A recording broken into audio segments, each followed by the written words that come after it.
Welcome to the Successful Nurse Coach podcast. On this podcast, Laura and Shelby, both board-certified nurse coaches, show you how to make as much money as you want in private practice as a nurse coach.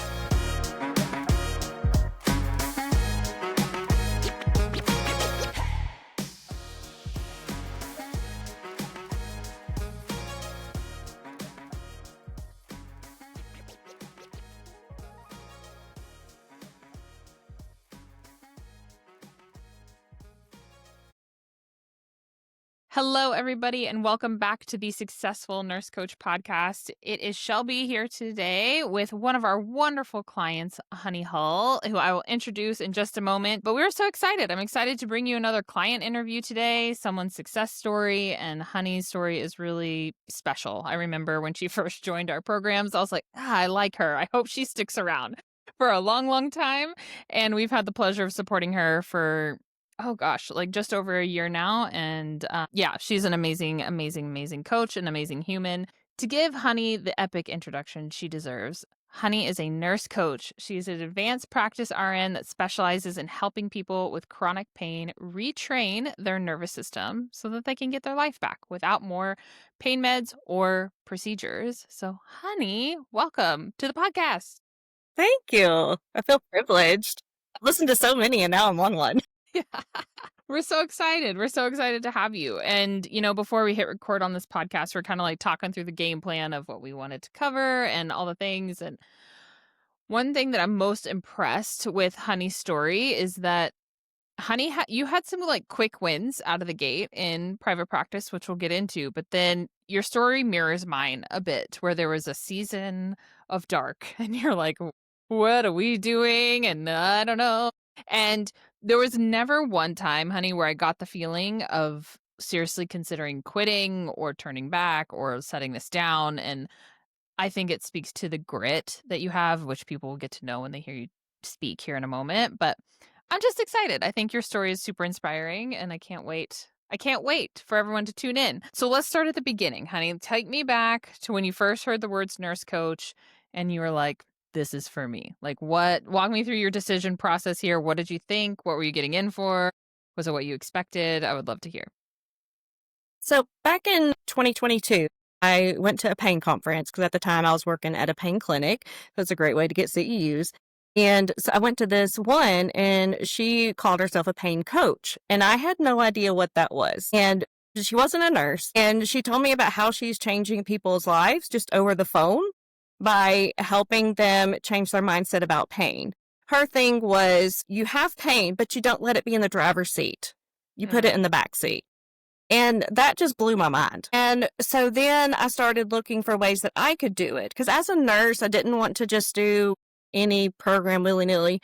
And so I found Inca and I trained with them. And that really helped launch this. And then I found you guys. And so I was listening to a lot of the podcasts, and after getting my certification, I got my certification in October, and then about 2 weeks later, my clinic told me that they were not renewing my contract. So I was like, oh, I guess I don't need to be here anymore, because my plan was to wait 2 years to continue working in the pain clinic. That was just terrible environment because it was very pushing for meds and procedures, which, do work for some people, but it's not the end all. And I saw a lot of need for the whole person. It's more than just taking your meds or getting a shot. And so I started focusing more on that in my practice, and I was not recommending the other stuff quite as much. So we just didn't align anymore. And so in January, that was my last month to work there. And then I was like, all right, guess I'm going to start this business right now. Was not planning on it, which honestly was a good thing because I was absolutely miserable. And it took me about 4 months to completely just reset everything. I didn't realize how burnt out I was until I was like, I can't do nothing. Yeah. I tried to apply for other jobs, but for some reason or another, it was always no. And so I finally told my husband, I was like, apparently I'm just supposed to rest.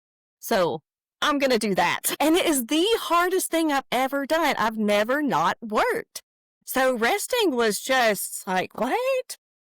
But it was so needed to finally get back to whatever life was going to hold for me at that time. Yeah. I don't know that I knew this part of your story, honey. I knew the part about the clinic and the not renewing of the contract. I knew that part, but I didn't know how you found out. This is like actually kind of embarrassing for me to admit, but I didn't know how you found out about this alternative pain management stuff and the season of rest that you leaned into. I guess I'm just supposed to rest. What a great way to look at that. Yeah, because I told my husband, I was like, I can't look at any more jobs. I can't apply for any more jobs. I was like, Yeah. it's stressing me out way more. So can I just not do it for a month? And then it was like another month, another month, another month. And so finally, and I was listening to y'all's podcast, and in the meantime, and decided to do Make the Leap. And that was a great start and all this.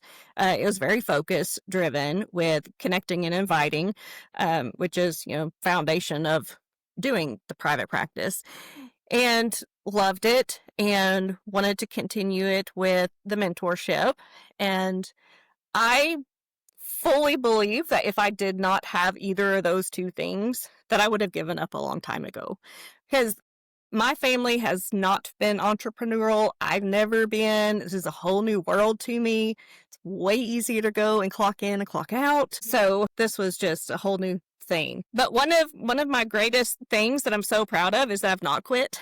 And sometimes I know I do come to the calls, and I'm like, well, I didn't quit. So it's great. Yeah. Yeah. No, it's a win. I think every time that we hit a low and we are creating some space between like the tap out button and just staying in the game, we're building capacity for entrepreneurship long term. And especially when you're not from an entrepreneurial family, you don't have any context for it. You're kind of like flying by the seat of your pants all the time. Like, is this normal? Is this not? And I'm sure that the mentorship helps normalize some of this a little bit. But I mean, we're only on a call for 2 hours a week. You're living your life the other, 7 days, honestly, between calls. And a lot of the game is between your ears and your mind. But yeah, take us back to Make the Leap, honey. So you said the structure was really helpful. You did a lot of connecting and inviting. How, like, where did you have this niche when you got started?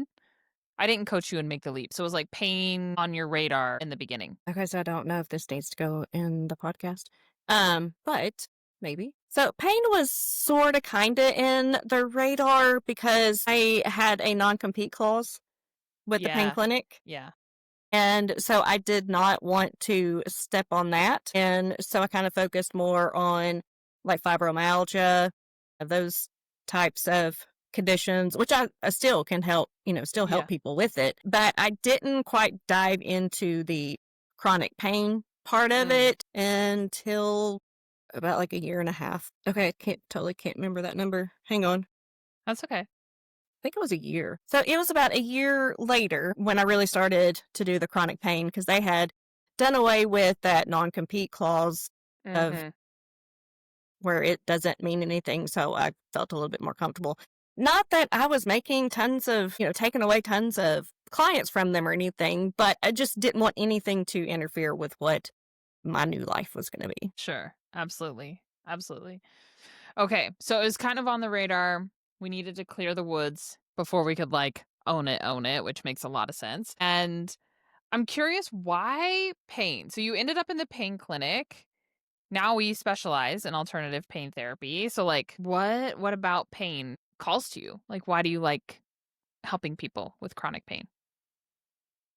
Well, I have my own pain story of my SI joint hurting me like a couple of days after I did a full marathon. I just blamed it on the marathon, because why wouldn't you? And being a nurse, if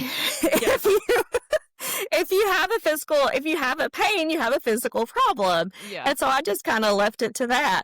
And it got worse as the years went on, as I got closer to 30. And then a couple years ago, I found pain reprocessing therapy.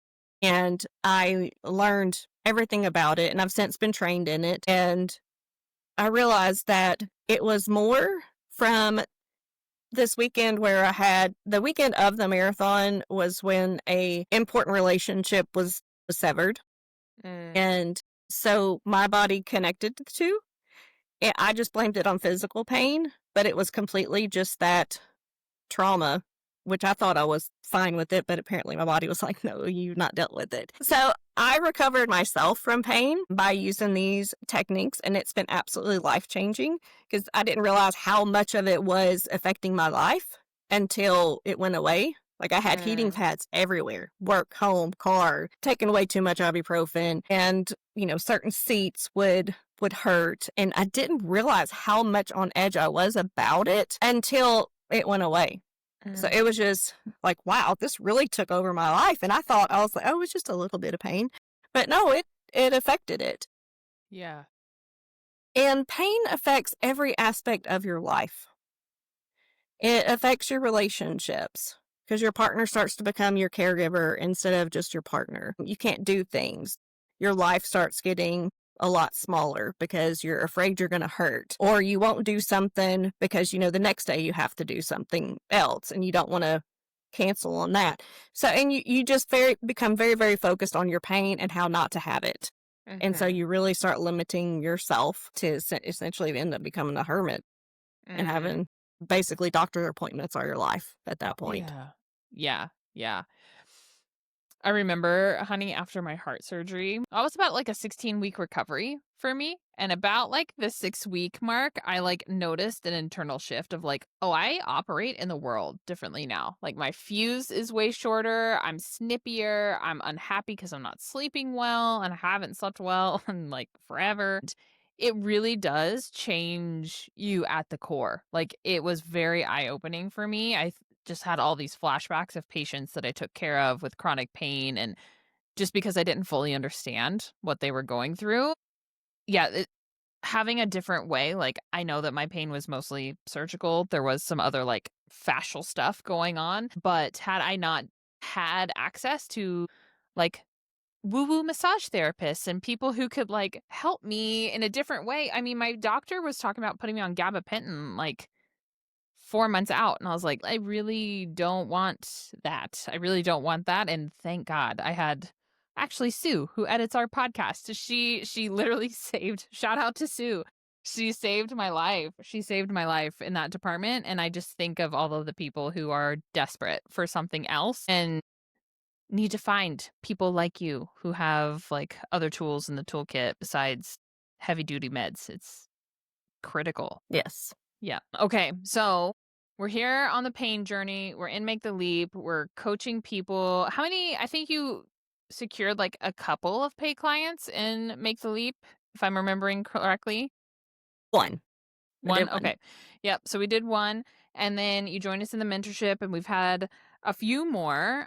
What would you say you've learned from coaching people around pain? Like as a coach, as a practitioner, now that you got a few reps under your belt, what have you learned in working with people around chronic pain? I've learned that a lot of it is around communication with their partner is where a lot of the pain comes from. Well, I mean, not just, but it adds to it. Where I've had some clients who he wanted his wife to check on him when he had a migraine.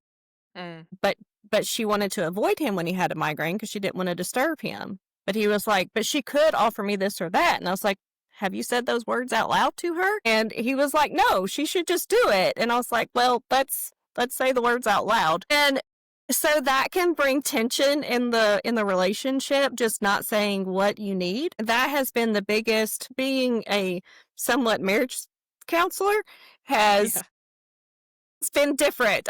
That was one unexpected thing about the chronic pain. Yeah. The other part of it is to see them get out of pain. I mean, just to see their face light up, they're able to do more, they don't feel as restricted, and it just makes my heart so happy. I love that for them. Yeah. Ooh, okay. Are you able to tell us like how this therapy works so that people have like an understanding of the retraining of your nervous system and how it relates to the pain? Well, first we'll go over imaging. We'll have that first conversation to see if I am able to help them. Because not everything can be helped with this. There are some things that actually do need to be treated medically. But for the most part, a lot of times this will work for patients or clients. And so what we do is we go over the imaging to see what really works. I mean, what is going on. Because a lot of imaging, even though it looks terrible, it's like normal aging.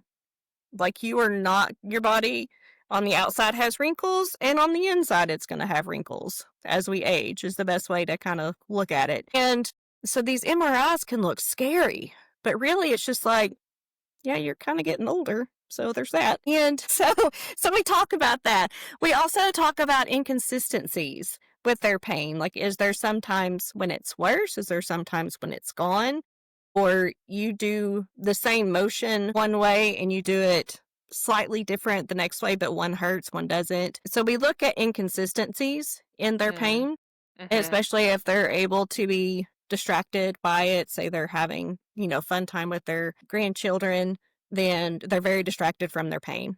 Something like that. Yeah. So we look at that. I also teach them and tell them about different scenarios where it shows the pain. Good gravy. We also go over stories, and there's this wonderful video called the rubber arm test, and it's like 5 minutes, and if you've never seen it, go check it out. But it's this guy who, he says he's a pistologist, and he got a degree in pistology. And people are just like, oh, okay, because he's got a doctor's coat on. Yeah. And it cracks me up. So he has a rubber arm, and he has a divider. So your normal arm is here, and the rubber arm is on the other side of it. And he puts a towel over it, so your brain thinks that it's connected.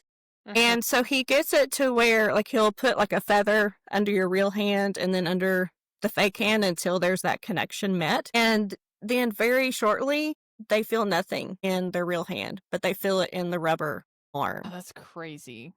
Yeah, like even like a flame. And he had to like stop putting the flame under there because they're like, no, I don't feel nothing. Like, really? Because you're about to get a 1st-degree burn. And I won't spoil the ending because the ending's very shocking. But it just shows how much the brain is involved in pain. Like, it will think a rubber arm is your arm because that's what it sees with that sheet on top of it. Yeah.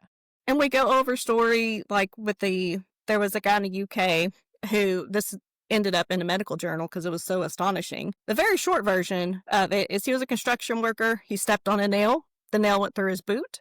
He was in so much pain that they had to sedate him. And so finally, when he was completely sedated, not just normal pain meds, but completely sedated, they were able to take off his shoe, remove the nail, and it didn't go through the foot at all. Like, it went through his toes. Yeah. But because he felt it, he saw it, people around him reacted to it. Yeah. And your brain's trying to protect you, going, oh my God, you've got a nail through your food. You got to get this taken care of immediately. And so your brain's going through all of those things because it thinks that's what happened. But he was perfectly fine. But he had to be sedated. So it's just the brain. So we go over those kind of things just to show. One of the biggest things with my program is that you have to believe it. I can't believe it for you. Yeah. And so that's a big one. Pain becomes your whole identity. Just like with me, I had to do the heating pads, not sit in certain chairs, all those things. You're always constantly aware of all these things. And then suddenly you're not going to have to be aware, or your caregiver might not need to take care of you as much as they did before. And so this really changes your identity. It's more than just, oh, I'm out of pain. So it's your whole identity, especially if you've been with it for many years. Yeah. Ooh, that reminds me of, not to make this like all about Shelby's heart surgery, but it's my biggest reference to pain that I've ever had. That's great. But I remember the like 2 weeks after I came home from the ICU, everyone in my life had dropped everything because I needed literally to be weighted on hand and foot. Like, I couldn't pick up my kid. I couldn't make breakfast, like I couldn't even wash my hair because, you can't like raise your arms above your head or put on my own clothes. Like it was so humbling and low key. It was a little bit awesome because I could just like do whatever I needed to do and whatever I wanted to do, which was a lot of sleep, a lot of rest. Someone had my kiddo, someone was taking care of meals, someone else was mopping the floor. Like my brain just like was like all these other people, they got it for me. And so I can see how in kind of like a subconscious, icky, shadowy way that like being in pain kind of benefited me a little bit. And, Hmm. if I was getting like this payoff from being in discomfort or being in pain, being waited on was awesome. Not sustainable for many years on end, but I can see how like you feel this connection with your caregivers, with your people. We get this attention. That's a big word, but we get attention from it and it becomes who you are. Like I can totally see how that can happen. It's a big deep programming that you do with people. Yes. Yeah, huge. Okay. What has been your favorite client win so far? I know you mentioned like getting to see them out of pain, but is there like a particular circumstance that really lights you up? There was this one lady, and she had right hip pain, and she loved to garden, but she also had back pain. And she loved to garden, but gardening required her to step up on a step. And then also, she would garden until her back started hurting. Mm. But she was like, but I don't really pay attention to it. I was like, but subconsciously you're checking. Like, is it too much right now? Is it too much right now? Yeah. I'm okay. Oh, wait, now it's too much. I was like, you're always checking to see if it's gonna hurt or not. Um, and she was like, oh, I didn't think about it that way. And she also loved to hike. She loved to Mm. go hiking in the woods by herself, and she loved to get off the beaten path to go and get different leaves and pieces of nature because she liked to do artwork. And she wasn't able to do that because she was afraid she would get in too much pain off the beaten path that she wouldn't Mhm. be able to make it back. And she really, really missed hiking. I mean, she had just like scratched it off her list of things that she could do. And so with this retraining, she was able to get back to her gardening, not thinking about, is my back hurting right now? She was able to take steps with no pain. She was able to go back hiking. Now, we did take it slow. It wasn't Yeah. like, hey, go hike a bunch. Yeah. We took it very slow. And also, what I have clients do is do affirmations. And you tell your body, thank you for letting me know about my hip pain, but I'm okay. Because hers just showed natural aging on it. And it wasn't anything that could be done. Shots weren't working anymore. Physical therapy wasn't. Surgery's not an Yeah. option. And so all those things. And so you acknowledge to your brain, thanks for letting me know, but I'm fine. I'm healthy. I'm strong. And there's nothing wrong with me. And so she would say that as she was doing the hiking, like when it would start kind of hurting, she would just stop, tell her Mm. brain, because your brain wants you to know, because it's sending, it wants to be protective. And so it's telling you, there's pain. How about we stop doing this? But there was nothing wrong with her. And so she would just stop, tell herself all those things that we talked about, and then she would continue on with no pain. And the more you Mm. do that, the more your brain's like, okay, we have evidence now that we can walk without pain, we can hike without pain. And so it stops sending that danger signal of needing Yeah. to stop. Ooh, that makes a lot of sense. That makes a lot of sense. And what a win for her. How was this client? You said her changes on her scans were like just normal getting older. Was she like retired? Yeah, she was retirement age. Yeah. Yeah. And Yeah. she wanted to work, but each time that she worked, she would get back pain. And that was from some old, what do you call it? Like training back in the day where women aren't supposed to speak up. And so she had trouble speaking up to bosses that were not doing right or they weren't listening to her. And so every time she would have her back hurt and her hip. Yeah. So there was a lot of, again, communication with having your needs met. And that was a big part of hers. Oh man, I can't help but think, honey, of like the ripple effect that this has for like people in retirement age to kind of like group them all together. Of one, if we can help somebody learn how to advocate for themselves, communicate better.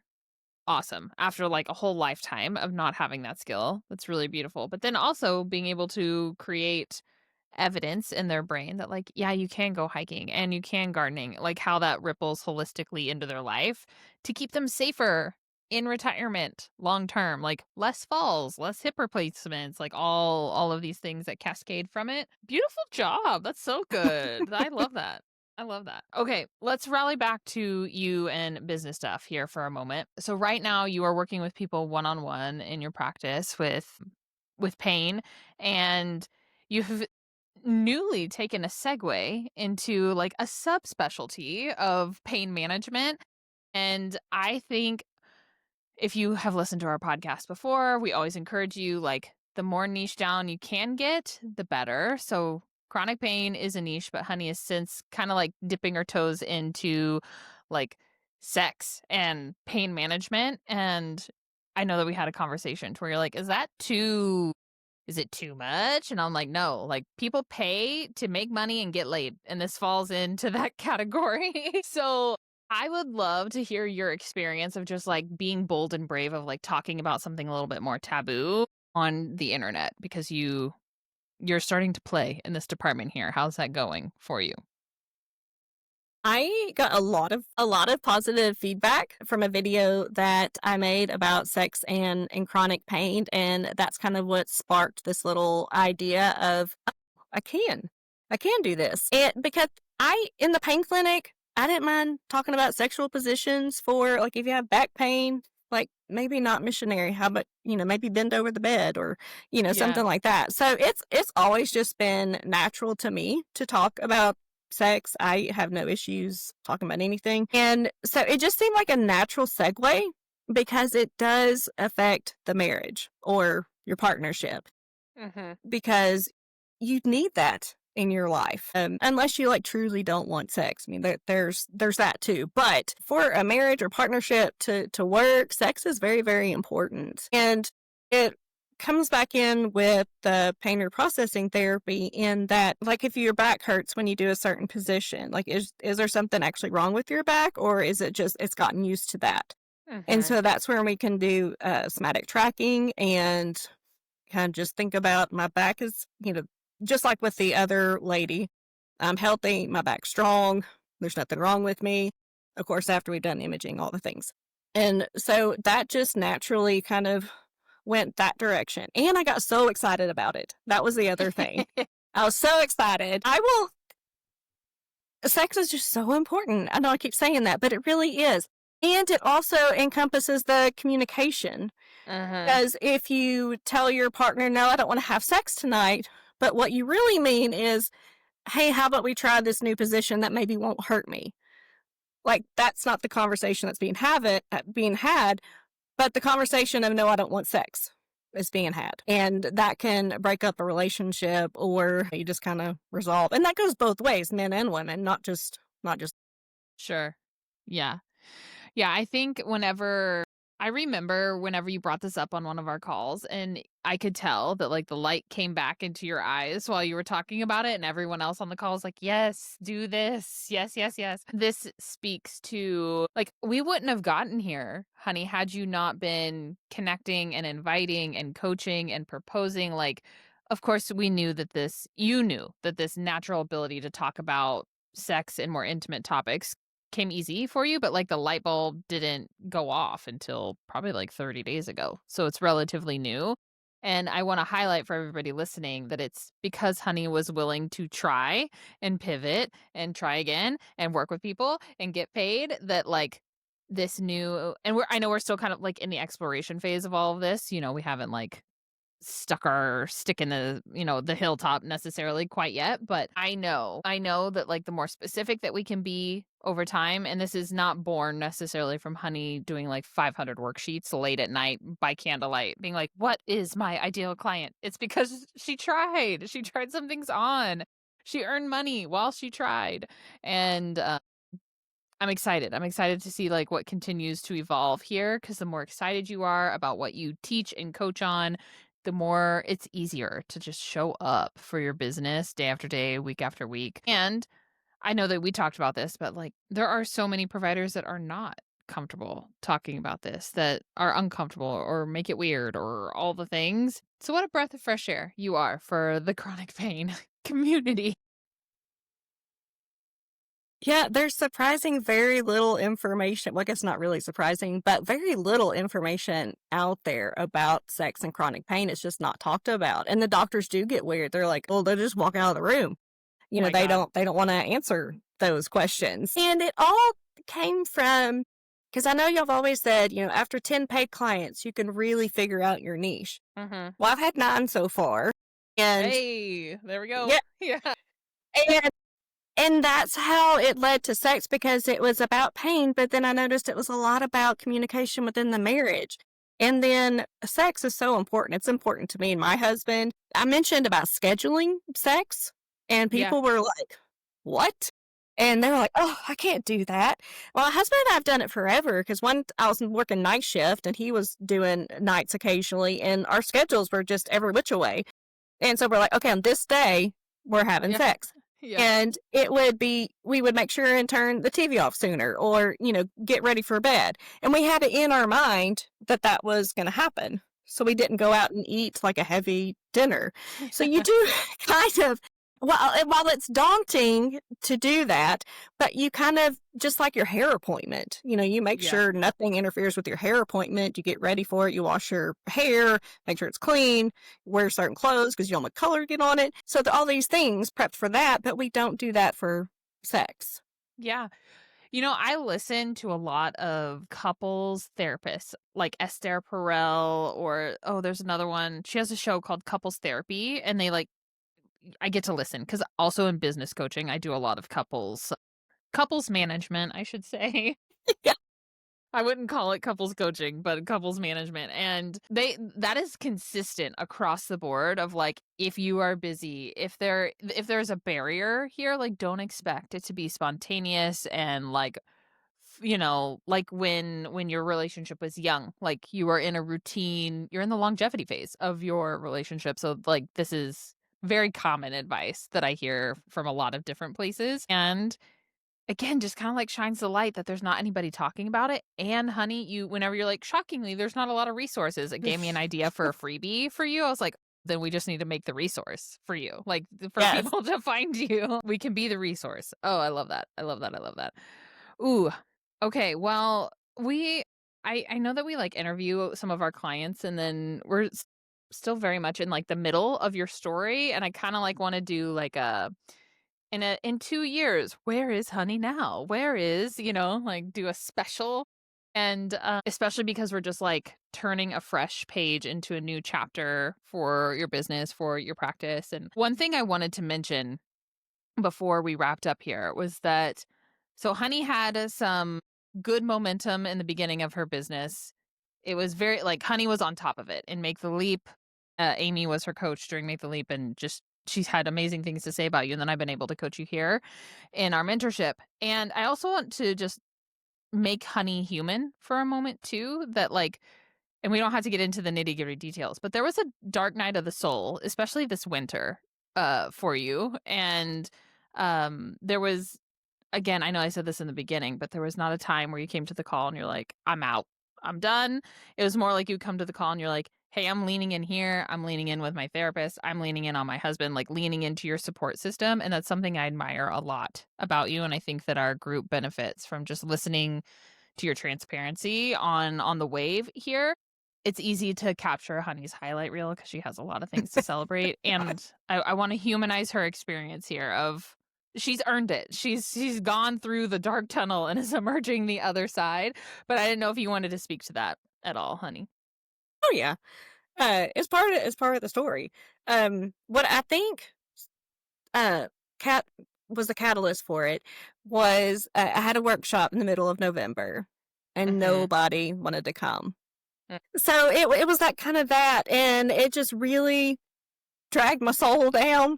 And then there was December. Not a lot of people are doing much in December. Also, I want people to know that during this time I had clients.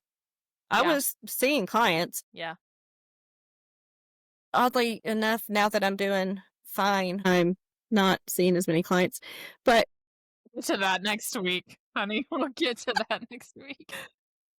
and then January hit, and it was the 1-year anniversary of not being renewed. And I was like, ooh, that gutted me a little bit more than what I was prepared to deal with. And I didn't do much at all for that month. But I still had clients, but still had this dark period of just like, I gotta like stop connecting and inviting. I still kind of trudged along, but it was a very dark period for me. And Yeah. it all started from that one workshop that didn't go very well. And I wasn't going to let that stop me completely, because I was like, it was just one workshop. But you tell yourself that, but at the same time, it's like, nobody wanted to come.